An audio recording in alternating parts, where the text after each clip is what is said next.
5,000 RPM, and here we go.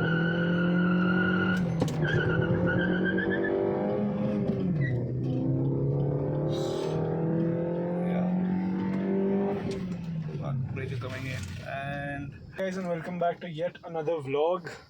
Now we're driving the Baleno. We've already done the walk around of the car, and I'll switch it on again for you guys. Okay, so let's start her up. This is the 1.2 liter K12B motor, and all right, so really silent starting up of the car. It settles down pretty quickly and there is no vibrations, no noise whatsoever. So let's stop talking and let's start driving. All right, the handbrake down and getting move on. All right, so initially what you'll feel is that there is a lot of punch lower down the rev range, and people just drive mindlessly here. Okay, so initially you'll feel that there is a lot of punch lower down the rev range, and eventually when you start to pick up pace, the car will perform to your inputs and give you the required result. This has got 82 horsepower and has 113 Newton meters of torque. The car performs decently well in situations. Handling too is pretty decent, even though there is a bit of a slack at the center ahead position in the steering wheel. Like, there is a bit of play, and you'll turn the wheel, but the wheels won't give you any sort of an input. So that is a problem. Well, other than that, this car performs really well under light acceleration. It performs good under heavy acceleration as well. And the best part is that it gives you a very good efficiency.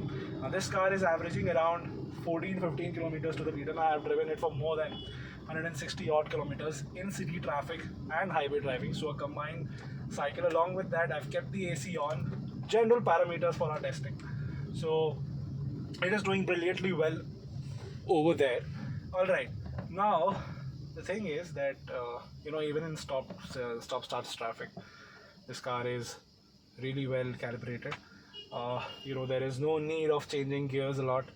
The clutch is light, the brakes are progressive, and you can feel the ABS kicking in just like that, because this does make a bit of a noise, and I'll show you that what I'm talking about.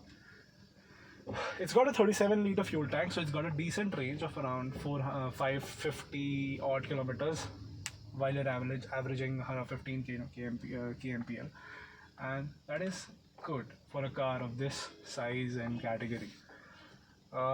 You've got two other engine options as well.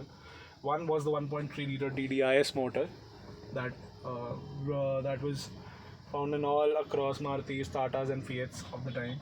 Produced 74 horsepower, 190 Newton meters of torque, the national diesel engine of India, as it was christened. Again, the other engine option was the 1 liter booster jet. Not a lot of takers back then, but a lot of takers are now picking up the fronx for that engine. So Indians, take time to realize what a good car is until it's gone.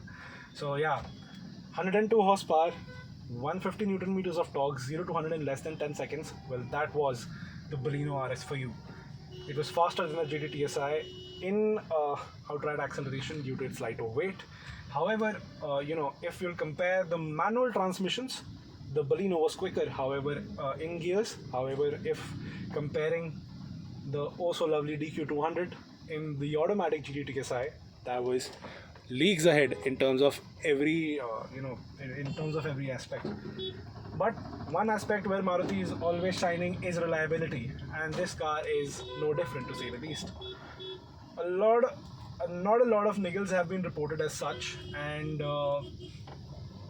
it's been fairly reliable, all across its life. I had a talk with the owner. He has driven this car for 30,000 kilometers, all in city traffic, and she hasn't given him much trouble. No replacement of parts whatsoever. So this is also a very good buy in the used car market, because it is a model that is currently running in. Of course, the newer Baleno has come in, but a lot of parts are shared across, so you should not have any problems, dealing with service, dealing with service. Okay, so one major gripe that I have with the Baleno though is its suspension. It is stiff to the core. Although now it has been improved and works brilliantly well. This one had it pretty stiff, and the Baleno RS had it made it even stiffer. What this results is in a crashy ride, and it almost bottoms out every time you hit a very bad pothole or a or a joint, or even speed breakers for that matter. They feel a bit coarse on the underside of your body. Of course you'll feel jerks, but as you pick up pace, the car becomes really stable, and it glides over most things. However, one thing is for sure, that you won't like to you know go very quickly, because of course tin cans are affected by wind, as they say. And driving a tin can nevertheless is pretty unsafe, to say the least. Although now it gets 6 airbags and whatnot, but a tin can is always a tin can. However, one thing that I have to give in to Maruti is that they've eaten across segments with this one. It ate into Baleno ate into Swift's share, Ignis's share, the Desire share, because it was a bigger car, looked a bit more premium, and sold through the next outlets. Bang on, Maruti has a winner, and it still shows, where 4 cars are being marketed as different ones and still selling like hotcakes. So that's the Baleno for you. I have to do a few things right now. I need to show you as to how what the problem with the steering is, and how this car behaves under heavy acceleration. So be ready for yet another wheel spin and everything. Okay, so this video is like 6 minutes long, but we can do one thing. This red light is also pretty long, so let's cut the video off here. I'll start recording once again once we cross this traffic, right? So a random cut. Okay, so the two things that I was talking to you guys about, we'll just do that because I am a bit on I'm a bit of a hurry. So in 3, 2, 1, let's launch the video.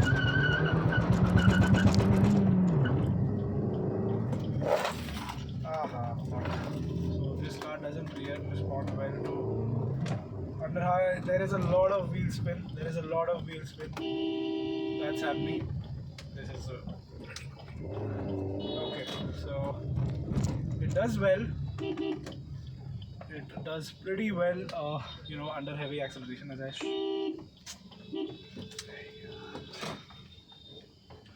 there's a bit of a bummer here. What the hell, dude? People are just coming in from anywhere. What the hell, dude? Come on, guys. This shouldn't be happening.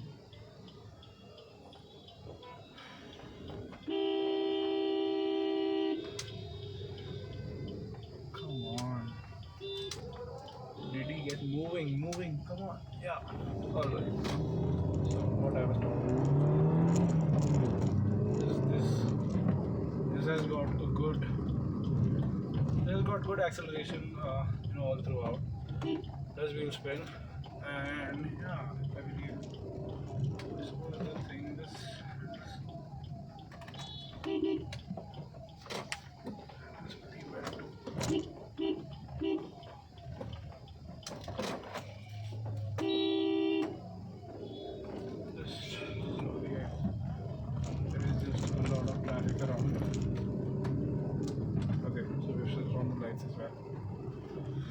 Okay, so what's my verdict on the Baleno? It's that this car is pretty good to drive.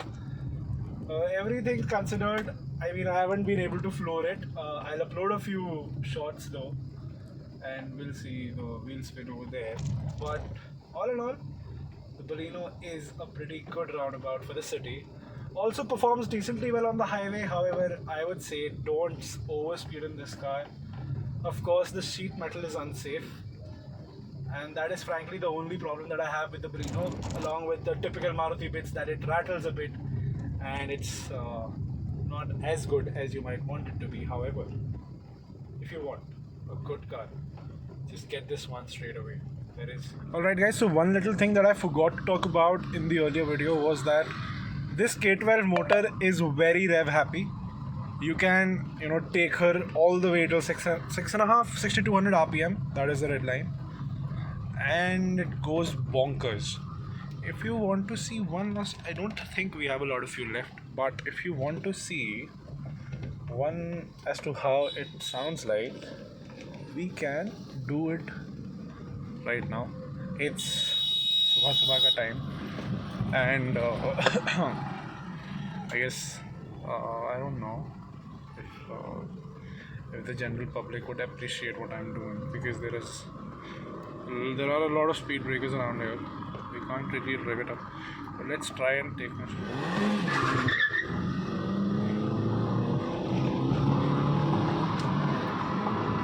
Hope you would have seen how it sounds like. So thank you guys for watching, and that was it from my side. Catch you up in yet another vlog where we catch hold of rentals. Okay, so we're gonna make this turn, and handles pretty well. It's alright, it's completely fine. Thank you guys, bye bye. Alright, again revving the motor, rev still 5000 RPM, and there we go.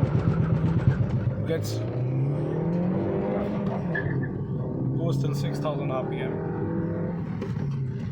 and is pretty decent.